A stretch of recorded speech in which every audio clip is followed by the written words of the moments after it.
UDF യോഗം തിരുവനന്തപുരത്ത് ചേരുന്നു. വിശദാംശങ്ങളുമായി എസ് ജീവൻകുമാർ ചേരുന്നു. ജീവൻ, യോഗം ആരംഭിച്ചു. പ്രധാനമായും ഒരുപക്ഷെ ജാഥ സംബന്ധിച്ചുള്ള കാര്യങ്ങൾ തന്നെയായിരിക്കുമോ ചർച്ചയ്ക്ക് വരിക? തീർച്ചയായും പ്രതീഷ്, ഇന്ന് UDF യോഗം അല്പസമയത്തിന് മുമ്പ് മുഖ്യമന്ത്രിയുടെ ഔദ്യോഗിക പ്രത്യേക ക്ലിഫ് ഹൗസിൽ ആരംഭിച്ചു. ഇത് ജാഥയുമായി ബന്ധപ്പെട്ട ഒരുക്കങ്ങൾ തന്നെയാണ് പ്രധാന ചർച്ചാ വിഷയം. UDFന്റെ എല്ലാ കക്ഷികളിൽ നിന്നുള്ള നേതാക്കന്മാർ യോഗത്തിൽ പങ്കെടുക്കുന്നുണ്ട്. ഇന്നലെ പ്രധാനമായും വളരെ പെട്ടെന്ന് ഇത്തരത്തിലൊരു UDF യോഗം ചേരേണ്ടി വന്നത് ഇന്നലെ ലീഗിന്റെ നിർവാഹക ജാഥ മാറ്റിവെക്കണം എന്ന തരത്തിലുള്ള ജാഥ നടത്താൻ പറ്റുന്ന ഒരു അന്തരീക്ഷമല്ല എന്ന തരത്തിൽ ലീഗിന്റെ പ്രഖ്യാപനമായിരുന്നു യഥാർത്ഥത്തിൽ ഇന്ന് UDF യോഗം ചേരുന്നതിനുള്ള നയിച്ചത്. എന്നാൽ ലീഗുമായി ബന്ധപ്പെട്ട പ്രശ്നങ്ങൾ വളരെ പെട്ടെന്ന് തന്നെ ഒരു അനുരഞ്ജന നീക്കത്തിലൂടെ വിഷയങ്ങളാകെ പരിഹരിക്കപ്പെട്ടിട്ടുണ്ട് എന്നാണ് നമുക്ക് മനസ്സിലാക്കാൻ കഴിയുന്നത്. ഇത് സംബന്ധിച്ചുള്ള നിർണായകമായ പലതരം കൂടിയാലോചനകൾ ഇന്ന് രാവിലെ മുതൽ തലസ്ഥാനത്ത് നടക്കുകയായിരുന്നു. ഇനി ഇക്കാര്യത്തിൽ ഔപചാരികമായ ഒരു പ്രഖ്യാപനം മാത്രമാണ് ഇക്കാര്യത്തിലുള്ളത്. അതൃപ്തി ആരെങ്കിലും അറിയിക്കുമോ? കക്ഷി നേതാക്കൾ ആരെങ്കിലും യോഗത്തിന് ഈ മേഖലാ ജാഥയ്ക്ക് മുന്നോടിയായി തന്നെ ഉണ്ടായ അസ്വാരസ്യങ്ങൾ സംബന്ധിച്ച് ആരെങ്കിലും യോഗത്തിൽ ചൂണ്ടിക്കാട്ടുമോ? ഇത് സംബന്ധിച്ച് ഏതെങ്കിലും തരത്തിൽ ഇപ്പോൾ ഇതിന്റെ ചില വ്യക്തത കൂടെ പ്രതീക്ഷ ഇക്കാര്യത്തിൽ വരേണ്ടതുണ്ട്. എന്തായാലും പക്ഷേ നമ്മൾ UDF യോഗത്തിന് മുന്നോടിയായി ചില കക്ഷി നേതാക്കന്മാരുമായി സംസാരിക്കുന്ന ഘട്ടത്തിൽ ഇത്തരത്തിൽ ഒരു വിവാദത്തിന് പ്രസക്തി ഉണ്ടായിരുന്നു എന്ന ഓഫക്കോടായി നമ്മൾ ചോദിക്കുമ്പോൾ പലരും പറയുന്നത് ഇത്തരത്തിലൊരു വിവാദത്തിലേക്ക്, പ്രത്യേകിച്ച് UDF മന്ത്രിസഭയുടെ 5ാം വർഷത്തിലേക്ക് കടക്കുന്ന ഘട്ടത്തിൽ പ്രതിപക്ഷ ആക്രമണങ്ങൾ മൂർച്ച കൂടുതൽ ഘട്ടത്തിൽ UDF സർക്കാരിന്റെ വികസന നേട്ടങ്ങൾ സർക്കാർ ചെയ്യാനുള്ള ഒരു ജാഥ എന്നത് ഒരു ഒറ്റമൂലിയായിട്ടാണ് ഞങ്ങളെല്ലാം കണ്ടുവന്നിരുന്നത്. അതായത് എന്തായാലും യോഗത്തിന് ശേഷം താൽക്കാലിക വെടിനിർത്തൽ, സുഗമമായി തന്നെ കാര്യങ്ങൾ എല്ലാവരും ഒരുമിച്ച് ജാഥ മുന്നോട്ട് കൊണ്ടുപോകും എന്നൊരു പ്രഖ്യാപനം ഉണ്ടാകും. അങ്ങനെ തന്നെയായിരിക്കും പ്രതീക്ഷ ഇക്കാര്യത്തിലുള്ള. എസ് ജീവൻകുമാറാണ് വിശദാംശങ്ങൾ നൽകിയത്. UDF യോഗം ആരംഭിച്ചിരിക്കുന്നു. ഭരണത്തിൽ 4 വർഷം തികച്ച ഉമ്മൻചാണ്ടി സർക്കാരിനെതിരെ CPM പോളിറ്റ് ബ്യൂറോ അംഗം പിണറായി വിജയന്റെ ഫേസ്ബുക്ക് പോസ്റ്റ്. കാട്ടിക്കൂട്ടൽ അല്ലാതെ സ്വന്തമായി എന്തെങ്കിലും ഒരു നല്ല കാര്യം സംസ്ഥാനത്തിന് വേണ്ടി ചെയ്തു എന്ന് ഉമ്മൻചാണ്ടിക്ക് പറയാനാകുമോ എന്ന് പിണറായി. പ്രഖ്യാപനങ്ങൾ എന്തായി എന്ന് തുറന്നു പറയാനുള്ള ആർജവം ഉമ്മൻചാണ്ടി കാണിക്കുമോ? LDF സർക്കാരുകൾ തുടക്കം കുറിച്ചതും ഭൂമി ഏറ്റെടുക്കൽ ഉൾപ്പെടെയുള്ള അടിസ്ഥാന സൗകര്യങ്ങൾ ഒരുക്കിക്കൊണ്ടിരിക്കുന്നതുമായ പദ്ധതികളുടെ തുടർ നടപടികളെ കുറിച്ചല്ലാതെ മറ്റ് പദ്ധതികളെക്കുറിച്ച് മുഖ്യമന്ത്രിക്ക് മിണ്ടാട്ടമില്ലാത്തതെന്തെന്നും പിണറായി ചോദിക്കുന്നു. എന്തൊക്കെ എങ്ങനെ പൂർത്തിയാക്കിയെന്ന് ജനങ്ങളോട് തുറന്നു പറയാനുള്ള മര്യാദയാണ് സർക്കാർ കാണിക്കേണ്ടത്.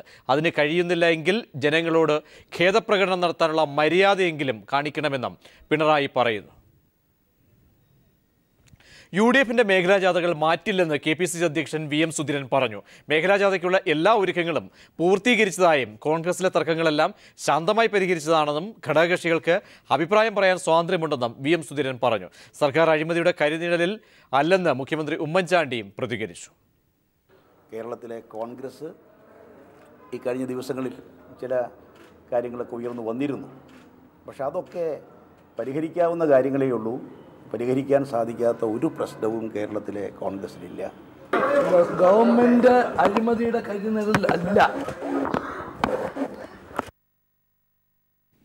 UDFിൽ പ്രശ്നങ്ങളുണ്ടെന്ന് AK ആന്റണി. ഒരുമിച്ച് നിന്നാൽ ഭരണ തുടർച്ച നേടാമെന്നും അഴിമതിയെക്കുറിച്ച് താൻ പറഞ്ഞത് പൊതുവായ കാര്യങ്ങളെന്നും ആന്റണി പറഞ്ഞു. ഞാൻ പറഞ്ഞത് കേരള സമൂഹത്തിൻ്റെ അകത്ത് അതെന്ന് പറഞ്ഞ ചില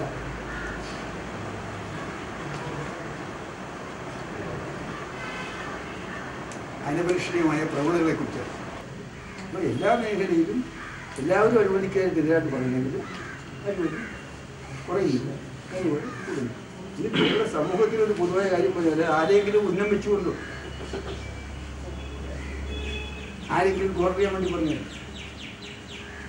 അല്ലെ ഗവൺമെന്റിനെ പ്രയാസപ്പെടുത്താൻ വേണ്ടി പറഞ്ഞു, ആരെയും പ്രത്യേകം ഉദ്ദേശിച്ചിട്ടല്ല, വ്യക്തിപരമല്ല, ഒരാവശ്യമല്ല, ആരെയും ക്ഷീണിപ്പിക്കാനുമല്ല. നിങ്ങൾ പറഞ്ഞു ഒരുപാട് വ്യാഖ്യാനിക്കാം, ഒരു വ്യാഖ്യാനത്തിന് ആശ്രയിക്കാം. കേരള നാളെ ആരംഭിക്കേണ്ട UDF മേഖലാ ജാഥകൾ മാറ്റില്ലെന്ന് KPCC അധ്യക്ഷൻ VM സുധീരൻ.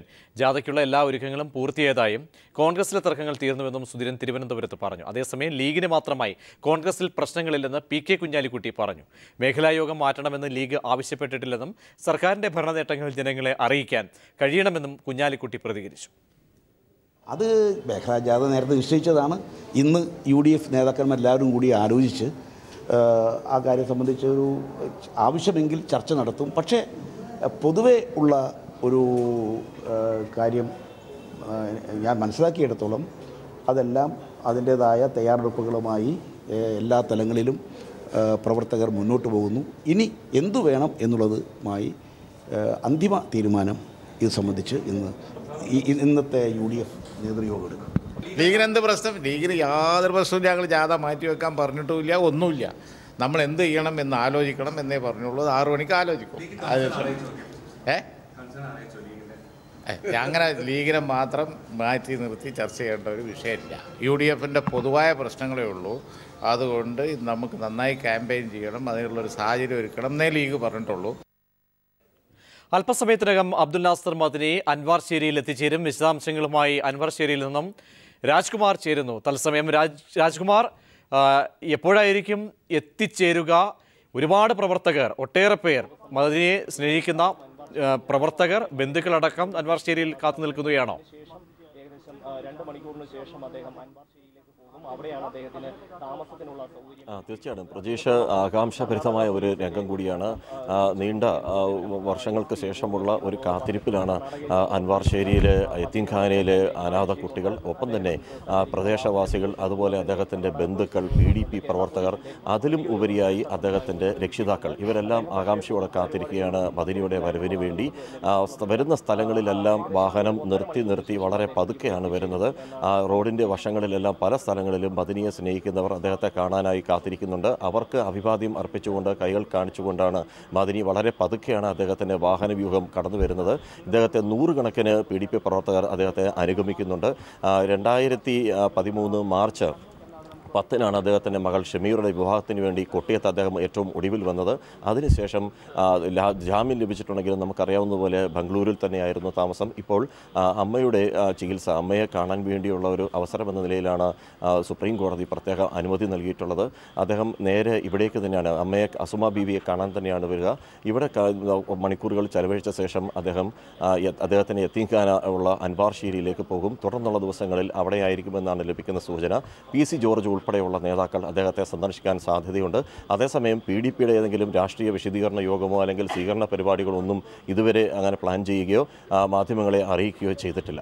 പ്രജീഷ്, മറ്റെന്തൊക്കെ കാര്യങ്ങൾ, കാരണം ഇനിയുള്ള ദിവസങ്ങൾ അവിടെ അൻവാർശേരിയിൽ തന്നെ ചെലവഴിക്കുമോ? എന്തായാലും മറ്റ് നിയന്ത്രണങ്ങളൊക്കെ തന്നെ ഉള്ള സാഹചര്യത്തിൽ അദ്ദേഹത്തിൻ്റെ വരും ദിവസങ്ങളിലെ പരിപാടികൾ സംബന്ധിച്ച് എന്തെങ്കിലും പാർട്ടി പ്രവർത്തകർ തീരുമാനമെടുത്തിട്ടുണ്ടോ?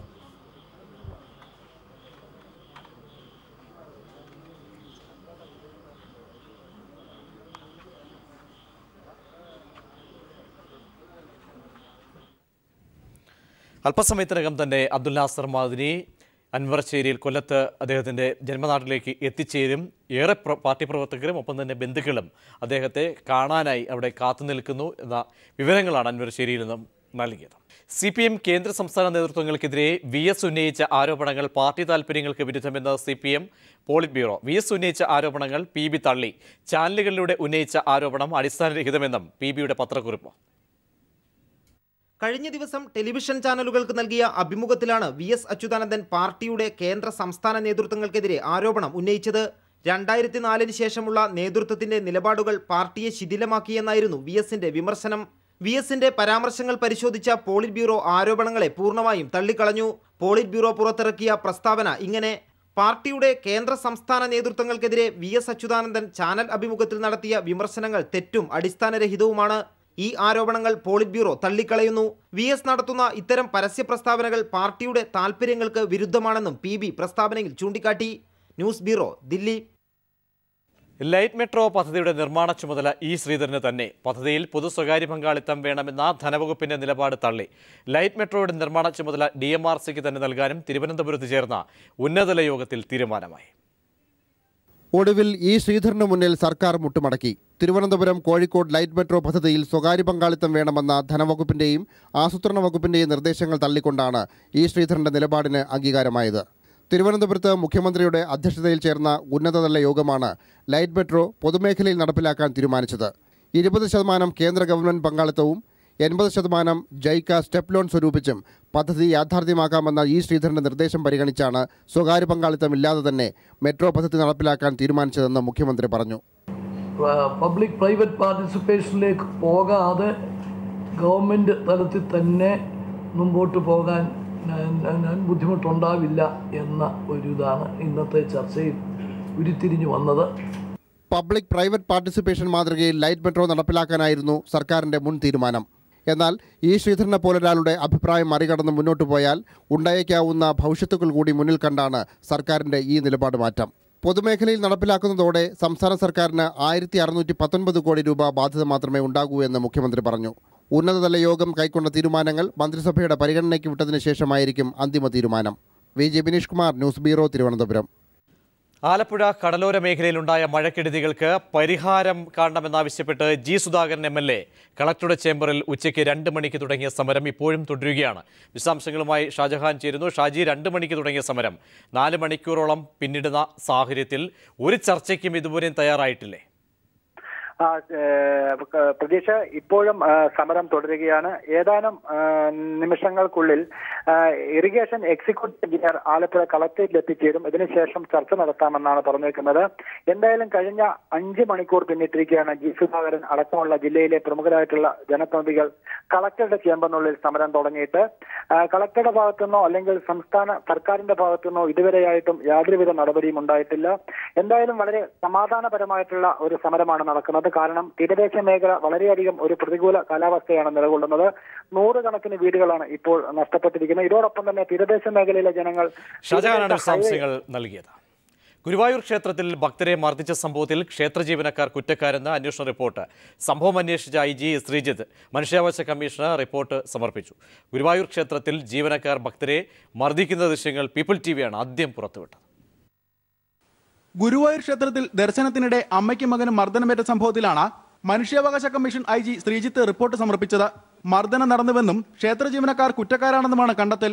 ജീവനക്കാരുടെ മൊഴികളും പോലീസിന്റെ അന്വേഷണവും പരിഗണിച്ചാണ് റിപ്പോർട്ട് തയ്യാറാക്കിയത്. ക്ഷേത്ര അസിസ്റ്റന്റ് മാനേജർ സുനിൽകുമാർ, സെക്യൂരിറ്റി ജീവനക്കാരൻ രാധാകൃഷ്ണൻ എന്നിവർ കുറ്റക്കാരാണെന്നാണ് IGയുടെ കണ്ടെത്തൽ. ആ അന്വേഷണത്തിൽ തീർച്ചയായിട്ടും ഈ പറഞ്ഞ ഭക്തനെ മർദ്ദിച്ച അവർക്ക് എല്ലാവർക്കുമെതിരെ നടപടിയെടുക്കാനും അവരെ സസ്പെൻഡ് ചെയ്യാനും നടപടിയെടുക്കാനും ഒക്കെയുള്ള റിപ്പോർട്ടാണ് അതിൽ സമർപ്പിച്ചിട്ടുള്ളത്. വൃദ്ധയ്ക്കും മാനസിക വൈകല്യമുള്ള മകനും മർദ്ദനമേൽക്കുന്ന ദൃശ്യങ്ങൾ പുറത്തു വന്നതോടെ സംഭവം വിവാദമായിരുന്നു. തുടർന്ന് നടത്തിയ അന്വേഷണത്തിൽ സെക്യൂരിറ്റി ജീവനക്കാരനെ സസ്പെൻഡ് ചെയ്തിരുന്നു. എന്നാൽ സുനിൽകുമാറിനെതിരെ നടപടിയുണ്ടായില്ല. മനുഷ്യാവകാശ പ്രവർത്തകൻ ജോർജ് വട്ടുകുളം നൽകിയ പരാതിയിലാണ് കമ്മീഷൻ കേസെടുത്തത്. സുനിൽകുമാറും രാധാകൃഷ്ണനും ജൂൺ 22-ന് കമ്മീഷന് മുമ്പിൽ ഹാജരാകാൻ ജസ്റ്റിസ് R നടരാജൻ ഉത്തരവിട്ടു. News bureau, Thrissur. ബാർക്കോഴ അന്വേഷണത്തിൽ KM മാണിയെ രക്ഷിക്കാമെന്ന് മുഖ്യമന്ത്രിയും ആഭ്യന്തരമന്ത്രിയും ഉറപ്പു നൽകിയെന്ന് PC ജോർജ്. താൻ ഉൾപ്പെടെയുള്ള കേരള കോൺഗ്രസ് MLA-മാരുടെ സാന്നിധ്യത്തിലാണ് ഇരുവരും ഉറപ്പു നൽകിയതെന്നും ജോർജ് കോട്ടയത്ത് പറഞ്ഞു. വിജിലൻസ് കേസിൽ ഇടപെടും എന്ന് ഞാൻ നിൽക്കുമ്പോൾ ഇടപെട്ട് രക്ഷിച്ചോളാമെന്ന് ഞാൻ ഉൾപ്പെടെ ഞങ്ങൾ കേരള കോൺഗ്രസ് KM മാണി ഒഴിച്ചുള്ള MLA-മാരെല്ലാം കൂടെ ചെന്ന് കണ്ടപ്പോൾ ഉമ്മൻചാണ്ടിയും രമേശ് ചെന്നിത്തലയും ഞങ്ങൾക്ക് ഉറപ്പ് തന്നതാണ്. പേടിക്കേണ്ട, വിജിലൻസ് കേസൊക്കെ ഞങ്ങൾ കൈകാര്യം ചെയ്തോളാം, പേടിക്കേണ്ട എന്ന് വാക്ക് തന്നതാണ്. മുഖ്യമന്ത്രിയുടെ ഓഫീസിൽ വെച്ച്, ആഭ്യന്തരമന്ത്രിയുടെ ഓഫീസിൽ വെച്ച് ഞാനും കൂടെയുണ്ട്. എന്നാ സംശയം? അതിനെത്ര വിളിച്ചൊക്കെ ഇരിക്കുന്നത്? രമേശ് ചെന്നിത്തല താഴെ പോയി ഞങ്ങൾ രണ്ടാമതാകട്ടെ. ഞങ്ങൾ എല്ലാവരും കൂടെ ചെന്നത് ഉമ്മൻചാണ്ടിയുടെ ഓഫീസിൽ വെച്ച് സംസാരിച്ചത്. ഡേറ്റ് ഞാൻ ഓർക്കുന്നില്ല. അത് കഴിഞ്ഞാണ് ഞങ്ങൾ മാണിയുടെ വീട്ടിൽ ഒരുമിച്ച് കൂടി തീരുമാനിച്ചാണ് അങ്ങോട്ട് ചെന്നത്. ആലോചിച്ചിട്ട് തന്നെയാണ് ചെന്നത്. എല്ലാവരും ഉണ്ട്. പിന്നെ POS ബില്ല അങ്ങനെ MLA അല്ലേ, അങ്ങനെ ഉണ്ട്. നിഷേധിച്ചോട്ടെ, അങ്ങനെ അവർ നിഷേധക്കുറിപ്പുകളൊന്നും പറയട്ടെ. ഒന്നും പേടിക്കണ്ട, ഞങ്ങളല്ലേ ഉള്ളത്, ഞാനല്ലേ ഉള്ളത്, ഒന്നും പേടിക്കണ്ട എന്ന് പറഞ്ഞത്. അത് കഴിഞ്ഞ് രമേശെ കാണാൻ പോവാണെന്ന് പറഞ്ഞു. അപ്പോൾ കണ്ടേ ഒന്നും പുള്ളിയോട് സ്ട്രോങ് ആയിട്ട് പറഞ്ഞേക്കാൻ പറഞ്ഞു. പുള്ളിയോടും ചെന്ന് സ്ട്രോങ് ആണ്. പുള്ളി പറഞ്ഞേ കേട്ട ചിരി വന്നു. കാളപൂത്രം മതി. ഷോ മാണി സാറ് ഇതാര് പറഞ്ഞു? ഒരു ചെറിയ എൻക്വയറി ഒക്കെ അതൊക്കെ നടത്തി തീർത്തില്ലെങ്കിൽ കോടതി പിടിക്കും, അതുകൊണ്ടാന്ന് പറഞ്ഞു. അങ്ങനെ കോടതി പിടിക്കാതുള്ള എൻക്വയറി ആണെന്നാ രമേശ് ചെന്നിത്തല പറഞ്ഞു. എൻ്റെ കേക്കലാ പറഞ്ഞു. ഞാൻ കൊച്ചുകളെ പിടി സത്യം ചെയ്തു പറഞ്ഞു. പിന്നെ ബാർക്കോഴ കേസുമായി ബന്ധപ്പെട്ട ബാറുടമ ബിജു രമേശിന്റെ ഡ്രൈവർ അമ്പിളിയെ നുണപരിശോധനയ്ക്ക് വിധേയനാക്കി. പോലീസ് ആസ്ഥാനത്തെ ഫോറൻസിക് ലാബിലായിരുന്നു നുണപരിശോധന. രാജ്കുമാർ ഉണ്ണി KM മാണിക്ക് ഔദ്യോഗിക വസതിയിലെത്തി കോഴ കൈമാറുന്നത് കണ്ടെന്നായിരുന്നു അമ്പിളിയുടെ മൊഴി. ഇത് സംബന്ധിച്ച് 38 ചോദ്യങ്ങൾ നുണപരിശോധനയിൽ ചോദിച്ചെന്ന് അമ്പിളി പറഞ്ഞു. രാവിലെ 10:30 ബിജു രമേശിന്റെ ഡ്രൈവർ അമ്പിളി നുണപരിശോധനയ്ക്കായി പോലീസ് ആസ്ഥാനത്തെത്തിയത്. പോലീസ് ആസ്ഥാനത്തെ ഫോറൻസിക് ലാബിലായിരുന്നു നുണപരിശോധന. Forensic additional director doctor Pradeep സജിയാണ് അമ്പിളിയെ നുണപരിശോധനയ്ക്ക് വിധേയനാക്കിയത്. എഴുതി തയ്യാറാക്കിയ 38 ചോദ്യങ്ങൾ നുണപരിശോധനയിൽ ചോദിച്ചു. ചോദ്യങ്ങൾക്കെല്ലാം വ്യക്തമായ മറുപടി നൽകിയതായി അമ്പിളി പറഞ്ഞു. കാര്യം 38 ചോദ്യം ചോദിച്ചായിരുന്നു. അതിന് കറക്റ്റുള്ള ആൻസർ പറഞ്ഞിട്ടുണ്ട്. ഡോക്ടർ പ്രദീപ് സാറിൻ്റെ ഇതായിരുന്നു ചോദ്യം ചെയ്ത്. വേറെ കുഴപ്പമൊന്നുമില്ലായിരുന്നു.